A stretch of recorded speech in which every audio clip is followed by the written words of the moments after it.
రెండవ జాతి వారు కూడా ఉంటారు. వారు ఎలాంటి వారు తెలుసా? దేవుని మాటలు వింటారు కానీ విధేయత చూపించరు. దేవుని మాటలు వింటారు కానీ విధేయత చూపించరు. ఇలాంటి వారు కూడా ఉన్నారా? ఉంటారు. మనమందరం కూడా అదే జాతి. దేవుడు మనతో మాట్లాడలేదా? దేవుని మాటలు మనకు వినబట్టలేదా? దేవుడు మనతో సూటిగా స్పష్టంగా దేవుడు మాట్లాడలేదా? ఖచ్చితంగా మాట్లాడతాడు. దేవుడు ఖచ్చితంగా మాట్లాడతాడు. కానీ నీకు వినగలిగేటువంటి స్థాయి లేదు కాబట్టి, నీకు వినగలిగేటువంటి స్థాయి లేదు కాబట్టి దేవుడు నీతో మాట్లాడలేదు అని అనుకుంటున్నావు. కానీ దేవుడు ఖచ్చితంగా మనతో మాట్లాడతాడు. ఖచ్చితంగా మాట్లాడతాడు.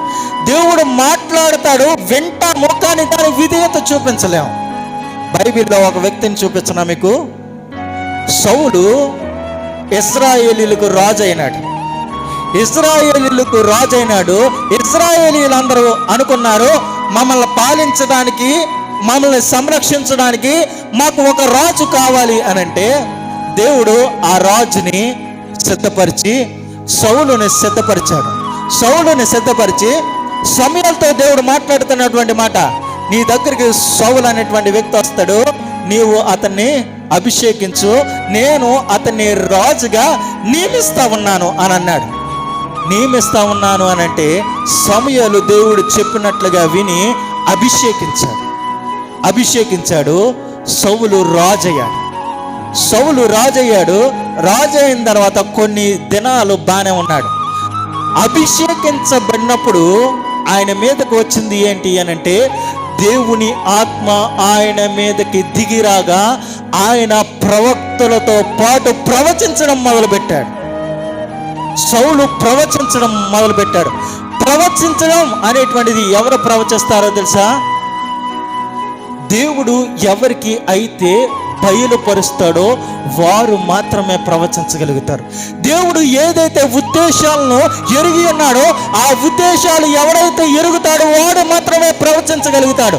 అంటే దేవుని యొక్క హృదయమును ఎరిగి ఉన్నటువంటి వాడు ఎవరు అని అంటే సౌలు ఆ విధంగా దేవుని యొక్క హృదయాన్ని ఎరిగి ఉన్నాడు. కాబట్టి ఆయన అభిషేకించబడిన తర్వాత, దేవుని ఆత్మ ఆయన మీదకు వచ్చిన తర్వాత అనేక మంది ప్రవక్తలతో పాటు ఈయన కూడా ప్రవచించడం మొదలుపెట్టిన తర్వాత మెల్లమెల్లగా సౌలు తప్పిపోవడం ప్రారంభించింది. దేవుడు అన్నాడు, ఫిలిష్తీయులతో యుద్ధం చేయమన్నాడు. ఫిలిష్తీయులతో యుద్ధం చేయమన్నప్పుడు సమూయేలు వచ్చి దహన బలి అర్పించాలి. సమూయేలు రావాలి. సమూయేలు రావడం ఆలస్యం అవుతుంది అని చెప్పి కొంతమందిని పిలిచి ఆ దహన బలి అర్పించమన్నాడు. దహన బలి అర్పించబడిన అన్న తర్వాత సమూయేలు వచ్చాడు. నువ్వు చేసింది ఏంటయ్యా? నేను రాకుండా నిన్నెవడు చేయమన్నాడు? దేవుడు ఈ రాజ్యంను నీ దగ్గర నుంచి తీసివేస్తాడని అన్నాడు. దేవుడు ఈ రాజ్యంను నీ దగ్గర నుండి తీసివేస్తాడు, నిన్ను రాజుగా తీసేస్తాడు అని చెప్పాడు సమూయేలు. దాని తర్వాత మళ్ళా దేవుడు మాట్లాడినటువంటి మాట సమూయేలు మళ్ళా సౌలు దగ్గరికి తీసుకొస్తూ అన్నాడు, సౌలు, నీవు అమాలేకీయులు వారి దగ్గరికి వెళ్ళాలి, వారితో యుద్ధం చేయాలి, ఆ రాజు నీవు హతమార్చాలి, వారికి ఉన్నటువంటి పశువులన్నింటినీ కూడా నువ్వు వధించాలి అని దేవుడు చెప్పాడు. దేవుడు చెప్తే సౌలు యుద్ధానికి వెళ్ళాడు.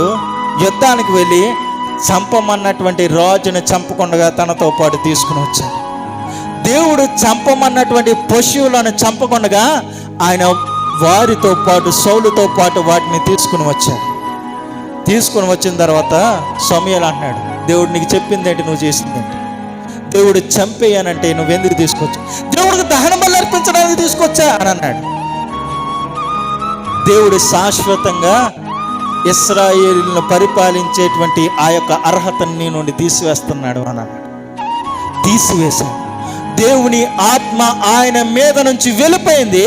దేవుని ఆత్మ ఆయన మీద నుంచి వెళ్ళిపోగానే దురాత్మ ఆయన మీదకి వచ్చింది. దేవుని మాట విన్నాడా సౌలు? విన్నాడు.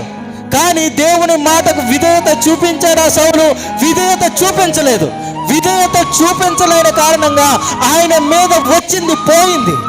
ఆయన మీదకి దేవుని ఆత్మ ఉన్నది, దేవుని యొక్క మాటకు విధేయత చూపించలేనటువంటి పరిస్థితుల్లో ఆ యొక్క ఆత్మే ఆయన నుండి దూరం అయిపోయింది. అపవిత్రాత్మ లోపలికి వచ్చి చేరింది.